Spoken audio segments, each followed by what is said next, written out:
搞邊科啊？四期四區嘅業主啱啱先收樓，你又搞新規住宅出嚟喎，而家6萬蚊首期，贈送面積又比錢多咗咁多喎，我哋貴睇你咩情況？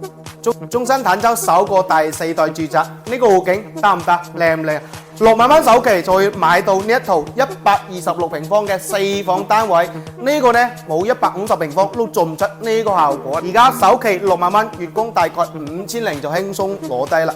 呢個呢就係3段式嘅乾濕分離洗手間啦，呢個空間係完全贈送俾你，麻雀房、客房完全冇問題嘅。呢邊南北對流雙陽台嘅戶型設計，廚房呢邊係生活陽台。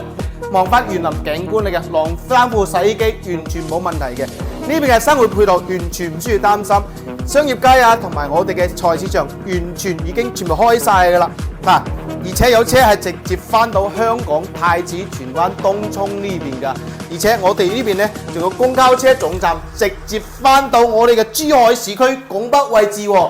呢邊呢就係一個主人套間嚟嘅，呢個衣帽間 O 唔 OK 啊？270度望翻側邊嘅戶景單位啊，6萬蚊首期就會買到呢一套126平方嘅4房單位，有興趣下方留言。